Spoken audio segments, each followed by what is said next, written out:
Hello everyone, welcome to our cabin on Oceania Vista. This is our first time on this beautiful ship, and we wanted to just, share our first impressions as we are taking a 7-night Caribbean sailing titled Tropical Retreats. Yeah, and so we're going to Mexico, Honduras, Belize. Yep, we have two ports in Mexico, Cozumel and Costa Maya. And yeah, so Belize and Honduras. So it's a very quick journey in the Caribbean, but it seems like it's going to be a great one. Right, and so we've this is our first time on board Vista that we've sailed with Oceania in the past and been very impressed. And we know we've actually get a lot of questions from viewers like you about our thoughts about Oceania, and I know with the build up to Vista, people had a lot of questions.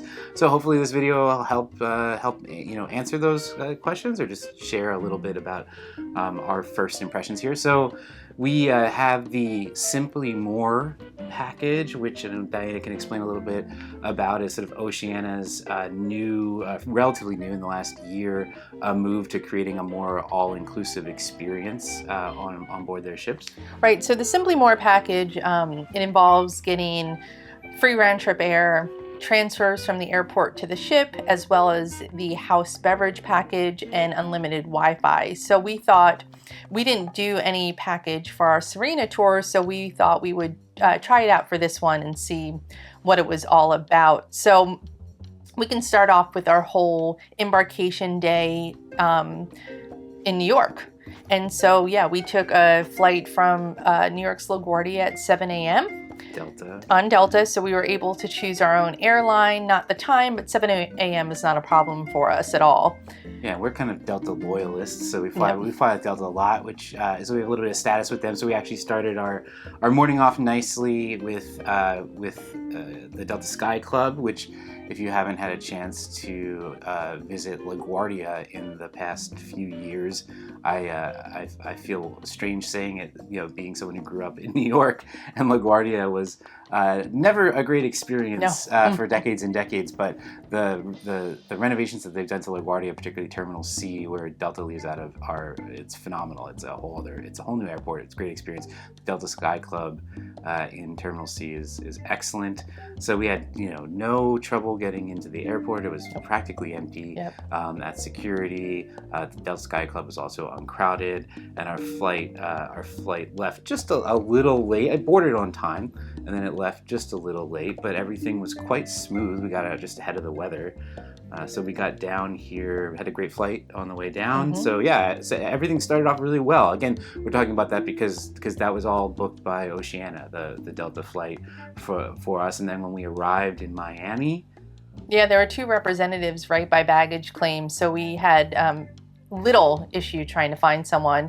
And what was nice about our transfers to the ship is that because Oceania is a small ship, I mean, Vista's only 1,200 passengers, the amount of people transferring to the ship with this included transfer was small. There are only 6 people in our private van, so it felt very small, very inclusive, very luxury. We were still in a van, but it just had a different feel to it. So one of those like limousine cargo vans, and there were only two other couples. So yeah, everything was really quick. We had I think from baggage claim to the limo picking us up was only about 15 or 20 minutes. We had to wait just a brief moment or two, for a few minutes, just to get the other couples, for everyone to arrive.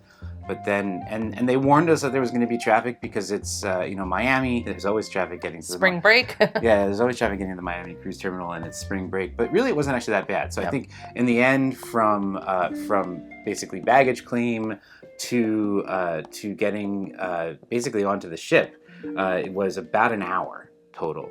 And so then when we got to the Norwegian terminal here, not where Regent as well as Oceania leaves from Terminal Miami. J. Terminal J is that? Yeah. There was a little bit of wait. Security was really quick. There was a little bit of a wait, maybe 10-15 minutes to get to the counter to check in. We're Concierge Class, so they had different lines for the different classes. But there was some Concierge Class actually seemed quite popular, so it was one of the longer lines. Yep. But again, very, very smooth. And then we got on board. Yep, got on board and immediately started to explore. And by explore, we mean go to the buffet because, well, at first, actually, we had to do our embarkation check, our muster drill check-in. This was the hardest embarkation or hardest muster drill ever. No, I'm joking because literally when we got onto the ship, we were on deck 6, right at the atrium, and then our muster station was the casino, which is like not even 20 yards to your left.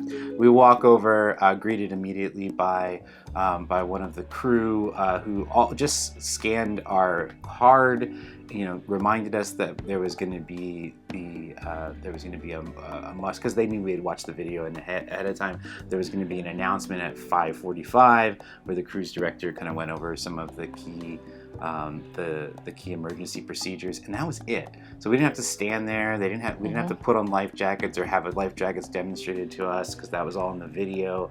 So it was all of a minute. Yeah, it was fantastic.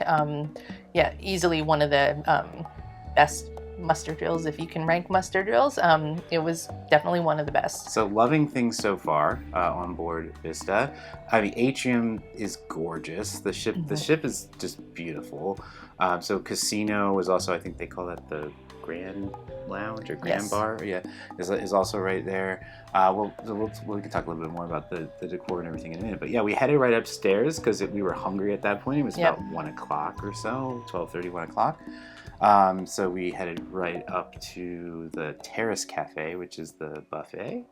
Yep. So we did have to wait a little while for our cabins to be ready. So it was a good excuse to sit and have a very relaxing meal. So we had lunch in the Terrace Cafe, and even though it's, the buffet, the quality of food is exceptionally high. They had a good assortment of meals. I had my traditional prime rib because I won't say no ever to a prime rib with lots of horseradish. And they had a Cuban theme happening in the buffet. So ropa vieja. They had a Cubano sandwich. They had a few different Cuban style or Cuban inspired meals in the buffet, as well as salads, soups. They have a pizza station, which I think is new to this class of ship. I didn't try the pizza yet. We did not. But yeah, I had a really, really, really good seafood stew. Yep. Which was one of the specialties of the day. You had the prime rib, obviously. Prime rib, a Caesar salad. I had a veal scallopini Caesar salad with some grilled vegetables. It was a really, really good lunch. Took our time. Yep. Right. Had an iced tea. Followed that with a little red wine. Right. Because again, wine is included if you have the Simply More with your lunch and your dinner. The house specialty wines. Right. So you get free drinks at meal times only, but it is just an assortment of beers, wines, champagne, no cocktails included with the house beverage package. So at lunch, we didn't realize it at the time, but when we sat down, we actually sat down next to Gary Bembridge of Tips for Travelers, and we knew he'd be on the ship, but we didn't expect to see him within, a half hour of getting on board. And so we introduced ourselves to him, and he was really lovely. We had a really long conversation with him, and it was a great way to start off the cruise, getting to know someone like immediately, like a new person on board. Yeah, of course. I mean, anyone watching this video doesn't need to be told who Gary Bembridge is. Tips for Travelers. I mean, just a kind of icon of the cruise YouTube world. But yeah, such a amazingly friendly gentleman, and so nice to get to put a face to the face of but it's so nice to get to meet him and have such a lovely chat. And now it feels like every time we walk around the ship, we just keep crossing paths with Gary, which is just wonderful. So and everyone is on this ship is just so friendly. Yep. It seems like every few minutes we're meeting new people, having great little conversations, even if it's just in the elevator for like 30 seconds. So Gary and everyone else, all the other passengers on board, this is looking to be a really really great vacation all around. Yep. So yeah, we headed up to our cabin soon after that. Right as we were finishing, they announced, the timing was perfect that the Concierge Class cabins were available, and that's what we booked for this cruise, is the Concierge Class. Which so we went up to our room, took a quick look around, and it's impressive to say the least. And just we'll do a full cabin tour at some point in the near future. But the Concierge Class cabins are essentially your standard balcony cabin. There's just some additional amenities like access to the concierge club, access to the spa. You get a bottle of champagne, a couple other amenities that free laundry, three bags of laundry. But yeah, so what we're in is a fairly standard cabin, but it's all you really need. Right? Yep, it's beautiful. It is well appointed. It has decent storage. Oh, in our cabin tour, we'll talk a little bit more about the storage, especially for people who want to take longer voyages. That's something to consider. But for us, for this 7-day voyage, it's fine. I mean, it's great. Right. A great amount of storage. If anyone's been on the older R class, like the Serena ships, they've renovated them recently, and so being in this cabin, it looks and feels a lot like. At least again, our previous experience was with Serena. It looks and feels a lot like that cabin. Incredibly similar, actually. You can look around. You have this sort of gray and white decor. Everything's very sort of subtle and elegant. Nice lighting. Really, really comfortable bed. Yes. But the big difference is, here and there. I mean, the layout is a little different with where the kind of cabinetry is and all that. And I think that's one of the key differences. The closet's actually kind of small, like Diana was suggesting. If you're on a longer cruise, that's maybe the one knock that we have, is that sort of cabinet and drawer space is a little limited, at least in the main part of the cabin. But one of the really excellent things that this cabin in Vista has is the bathroom. The bathroom is gorgeous. It's exceptional. It's large for a cabin this size. Lots of storage. Yeah, it's probably the nicest cruise ship bathroom we've ever had, and not the biggest. Regent, we've been on Splendor. That's an amazing bathroom. It's a bit bigger, maybe square footage wise, but you also have a tub. This one doesn't have a tub, and frankly, I don't think I've taken a bath since I was a toddler. So personally, I'd rather have a larger shower and a little bit more just kind of square footage, a little more open space just to move around in the bathroom, which this has. So actually just like a beautiful shower, quite large. It's got the rain shower head as well as your kind of wand shower head. You haven't tried it, but you could easily fit multiple people in that shower. The whole family could fit inside. But as a taller, bigger guy, I really appreciate the size of the shower. It's just really really luxurious, and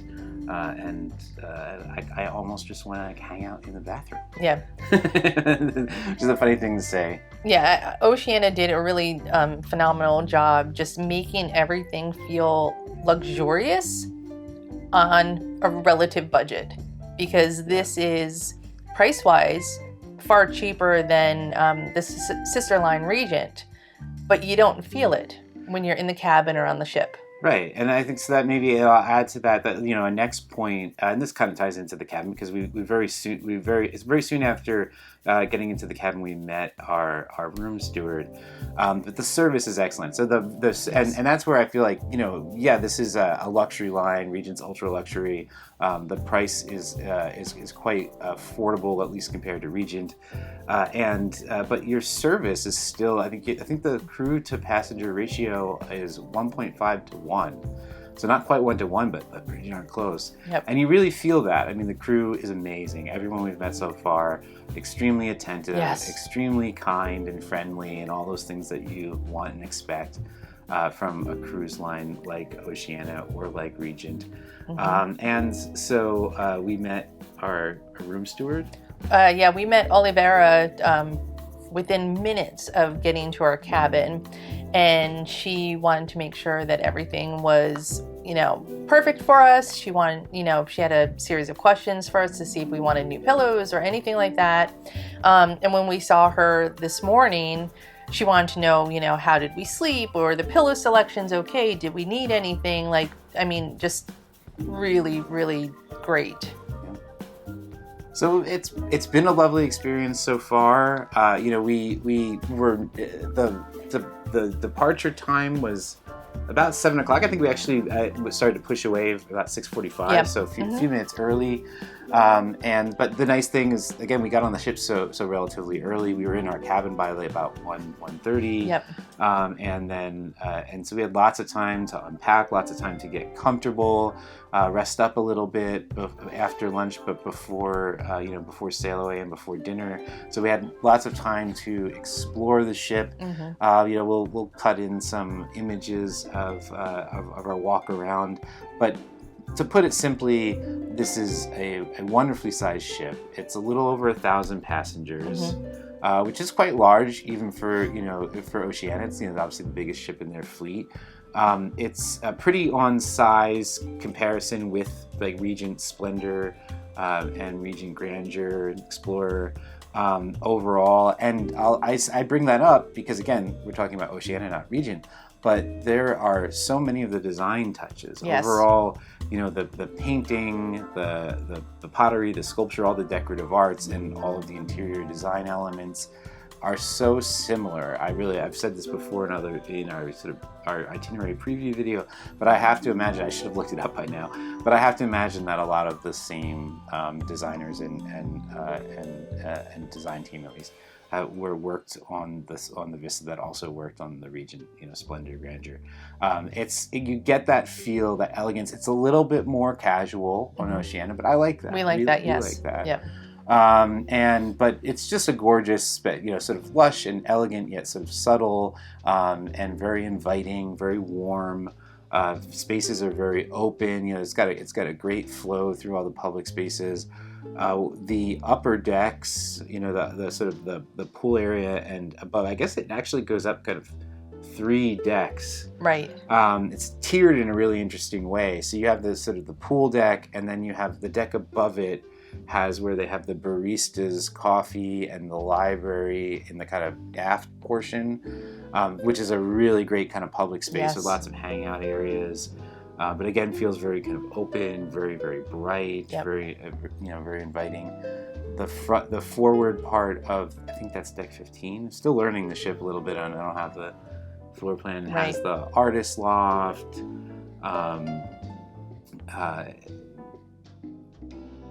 The spa. Right, the spa. Yep. I guess the spa might be on 14, and then the artist loft stuff's 15. Horizons, which is the observation lounge kind of space, which is really quite large. Tons and tons of seating. There's a whole there's a big bar, but also a large kind of performance area for musicians and other event things that they'll hold up there. And then there's also a couple tiers of sports decks with some outdoor spaces, both forward and aft. Great kind of shuffleboard, I meant to say, and pickleball, which were both of our 2 favorite things. Yep. In terms of ship, sort of sea day activities and things. We love shuffleboard and we love pickleball too. So we played around them a little bit the first day, right before the sail away, before the sun went down. We'll definitely be out there a lot, I think, over the course of the next few days. And I don't know if you want to say anything more about our sail away and then dinner. Yep. So sail away, we sailed away from Miami quite late. It was already dark, but it was great. I mean, the weather was perfect. I'd say if I had any suggestions for Oceania is to just maybe do a little something on the pool deck or in one of the lounges. It seemed like sail away was just a little bit flat, and it's just what they do. And I think having a little more of a celebration to kick off the cruise would be welcome. And I mean, like I said, it could be a duo, playing on the pool deck. It doesn't have to be a lot, but just a little something to make it more of a celebration. Yeah, I know not all cruise lines have a sail away party. And it doesn't need to be carnival with, dancing. I mean, that's fun. Yeah. But there wasn't even an announcement. Yeah. We were sitting, so we did sit up in Horizons. They have a happy hour where you have the buy one get one free cocktails. So we decided of the same cocktail. We're going to make that very clear. To buy the same cocktail. So we decided to treat ourselves, start of our vacation and whatnot, and have a cocktail while we sat up there, watch the sun go down. It was gorgeous. But then there was no announcement. I was like, oh, I could feel they turned the engines on, and then Diana was like, oh, we're moving. We're moving, yeah. Which again, it was a little bit early, so we we leisurely walked up. We did our New York walk. Walked outside just to watch the sail away, and it was gorgeous. Yeah, again, most of the other ships in port had already left, so we were one of the last ships, if not the last ship, to go away. But again, it was night, so it was Miami was lit up beautifully. You got a nice look over the Miami port, and then pretty quickly after that, just wandered around the ship a little bit more, looked at some of the interior spaces that we hadn't gotten to look at down on decks 5 and 6. So most of the main indoor spaces are down on 5 and 6. So the different restaurants and things. And then we headed to dinner at the Grand Dining Room. The Grand Dining Room. The MDR, the main dining room. Yes, and that dining room is just beautiful. It is just it just feels so nice. And when we were sitting there, I was definitely getting, although we haven't been on Grandeur, just based on what we've seen so far, definitely that's where that design element carries through. It's not as elaborately designed. It's a little more reserved, a little more, I'd say almost like Scandinavian in design, very laid back. Very kind of organic, organic shapes and designs that it feels, kind of like, I should think of what I want to say here. But no, you feel like it has this kind of like tree vine kind of flow to a lot of the interior design. Very nature, in just a beautiful way. Very white. The dining room's so bright. It's in a good way. It's not like harsh lighting. It's just well lit, and the space is broken up, so there's a lot of people in there obviously, but it doesn't feel crowded. It's not loud, and the food was terrific. Our service was fantastic. Our server Yulia was very attentive, always coming over to see if we needed anything. The food it was well paced, so we weren't rushed at all at dinner, nor were we sitting there for a very long time waiting for our meals. And yes, the food was excellent. You had beef tartare, which is one of the best tartares I've had on a cruise ship. You stole a little from me. The beef tartare was tremendous. If I see beef tartare in the menu, I'm always going to try it. It's one of my favorites. And the lobster bisque was really good. That's kind of an Oceania signature dish that I always enjoy getting. And then, what did I even have as a menu? You had veal medallions. Oh yeah, the veal Oscar medallions. That was very good too. So I had veal twice yesterday. Yes, you did. I like veal.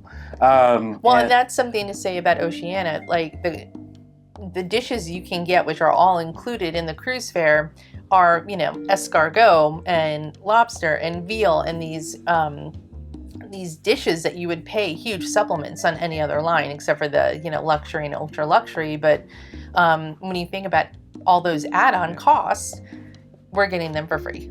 So high quality ingredients, and entrees and appetizers, and as much as you want, and you don't have to worry about surcharges or anything like that. If you want 2 appetizers because they look good, you can get them.